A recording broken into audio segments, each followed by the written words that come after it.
Bon matin. Yo, c'est Mounir.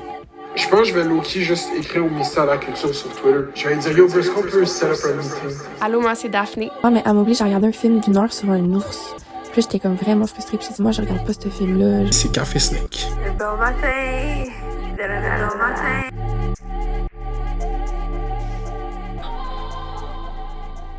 Yo! Bienvenue tout le monde! Bonjour tout le monde, bienvenue à Café Snake. Aujourd'hui, c'est un épisode qui est disponible entièrement sur notre Patreon, patreon.com/Café Snake. Merci à tout le monde qui s'est abonné, tout le monde qui va le faire. De quoi tu vas parler aujourd'hui, Daphné? Moi, aujourd'hui, je vais parler de Boy Trouble. C'est un boy band ironique d'adultes en soute rose qui s'est rendu jusqu'au Grammy cette année, mais qui a commencé à apparaître tranquillement sur mon fil TikTok, je dirais cet automne, donc en 2025. Puis toi, Mounir? Avec les Olympiques qui se terminent, je fais une espèce de rétrospective sur les moments des Olympiques qui m'ont marqué. Donc, sans plus tarder... Les Didi News. Tududum.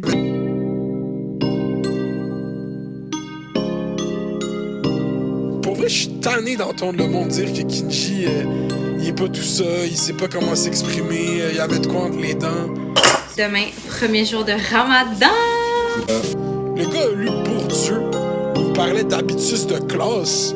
C'est comme... Kinji, c'est un intellectuel. Le gars, c'est un sociologue.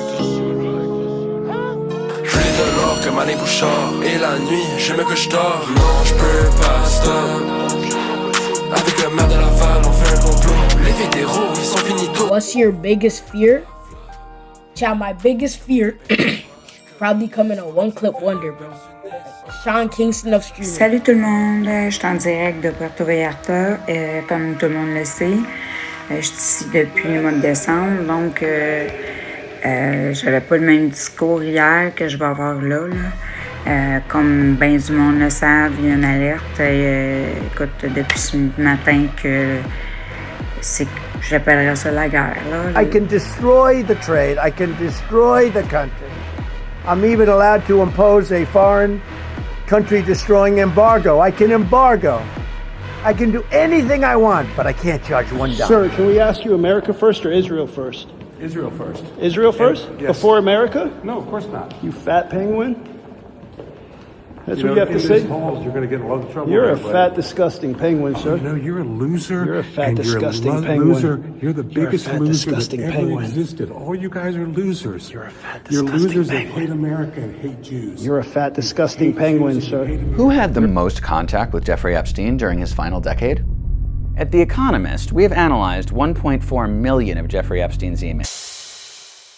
Donc, pour commencer, les DJ News, je voulais revenir sur le rapport Galland là, qui a été déposé par le commissaire Galland, la commission sur les dépassements de coûts du projet SACLIC, là, qui était un projet, pour les gens qui s'en rappellent plus, ça a été beaucoup couvert aussi dans le Café Snake. Il voulait moderniser le système informatique de la SAAC, là, de la Société d'assurance automobile du Québec, et ça a coûté plus de 1,1 milliard de dollars, presque le double du prix initial. Mais dans ce rapport de plus de 500 pages, finalement, après tout ce théâtre qui a été mis en scène l'automne dernier, où est-ce que des ministres sont allés témoigner pour culminer avec le témoignage de François Legault, puis finalement, François Legault, il savait pas qu'est-ce qui se passait, puis le Geneviève Guilbeault, elle savait pas qu'est-ce qui se passait, puis le François Bonnardel, il savait pas qu'est-ce qui se passait. Ben, le rapport conclut qu'il savait vraiment pas qu'est-ce qui se passait. Puis c'est quand même un peu fâchant. Il leur donne raison. Il leur donne raison dans le sens que il dit qu'il y a eu peut-être de la négligence ou comme vraiment de l'ignorance volontaire là, ou de la négligence du politique, mais que c'est pas de leur faute, puis qu'ils se sont fait mentir de façon comme hypocrite. Il est comme vraiment...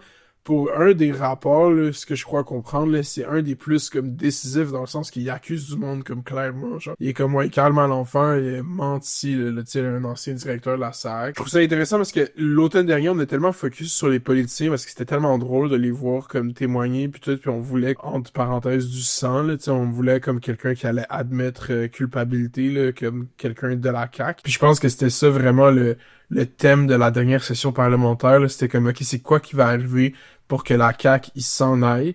Puis j'ai l'impression qu'on pourrait chialer sur la CAQ chaque semaine maintenant, parce que, tu sais, c'est comme techniquement un gouvernement qui devrait même pas être au pouvoir en ce moment. Fait que là, c'est comme, oh my god, ok, un rapport qui sort, est-ce que ça va les forcer à, genre, je sais pas, déclencher une élection ou genre juste nous laisser tranquilles puis crisser leur camp, désolé de sacrer. Mais non, finalement, dès que le rapport sort, t'as comme François Legault qui va dans les médias qui est comme « Je ne savais pas, je vous l'avais dit », puis là, c'est comme ça redonne raison, ça dit que la SAC, dans le fond, les hauts dirigeants de la SAC voyaient les dépassements de coûts aller, puis ils le disaient pas clairement, puis finalement, peut-être qu'ils l'ont dit, mais pas au complet, puis blablabla, puis que des fois, ils ont fait des rapports qu'il y aurait eu vraiment une volonté de cacher la vérité. Puis c'est ça un peu que je parlais l'automne dernier, c'est parce qu'on imagine le politicien comme étant quelqu'un qui est comme là à gérer des projets, à vraiment être impliqué dans le développement de nos institutions, mais beaucoup les ministres en tant que tels, qu'est-ce qu'ils font, c'est comme des ressources humaines, là. Ils gèrent du personnel, puis leur personnel leur revient à eux avec des espèces de données. Puis si la personne qui leur donne des données sur qu'est-ce qui se passe dans le ministère dit pas la vérité, ben eux, ils ont vraiment comme aucune façon de auditer ça, là, à part certaines processus de vérification de comptes parlementaires, là, mais comme en général, day to day, genre eux, ils font juste se faire donner des informations. Puis en fait, les politiciens, eux, leur vrai job, c'est d'être front-facing pour les médias. Genre, les politiciens sont bien plus préoccupés par comme c'est quoi l'histoire du jour, c'est quoi qui est sorti dans les médias, c'est quoi l'affaire qui se passe, comme dealer avec ça plus que la bonne gestion de projets qui sont en cours. En fait, c'est vraiment des problèmes de tout ça.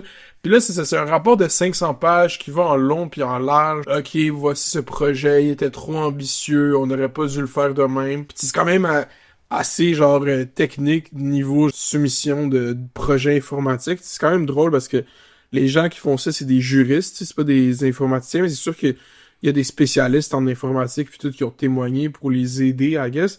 Mais finalement, il arrive avec des recommandations, dont une que comme moi j'avais recommandé en écoutant la commission d'enquête, c'est la fondation d'une agence gouvernementale qui serait comme en charge en fait de gérer les transformations numériques, là. Moi, j'appelais ça une tech startup, là, genre une jeune pousse, pour dire en français, technologique, à l'intérieur du gouvernement. On a même déjà le nom, là, on devrait l'appeler Click, parce que... Donc, public. Ouais, public, pour développer une certaine forme d'expertise dans ce genre de projet-là, parce que même, dans le fond, c'est que qu'est-ce qui arrive avec ça qu'on apprend dans le rapport, c'est que le gouvernement savait même pas de quoi il avait besoin. C'est même pas le fait d'exécuter le logiciel, c'est comme... Tu sais même pas à la base qu'est-ce que t'as besoin, qu'est-ce qui est disponible sur le marché. Beaucoup des espèces de compagnies comme Salesforce ou comme SAP, tu sais, eux ont des progiciels, genre ils ont des logiciels comme des espèces d'architecture de logiciels de même qui existent déjà, tu peux modifier puis comme créer,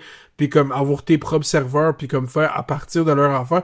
Finalement, ils ont comme engagé ces compagnies-là pour faire partir de leur architecture puis faire de quoi un peu complètement différent, presque plus que 50% différent, ce qui a nécessité full de travail.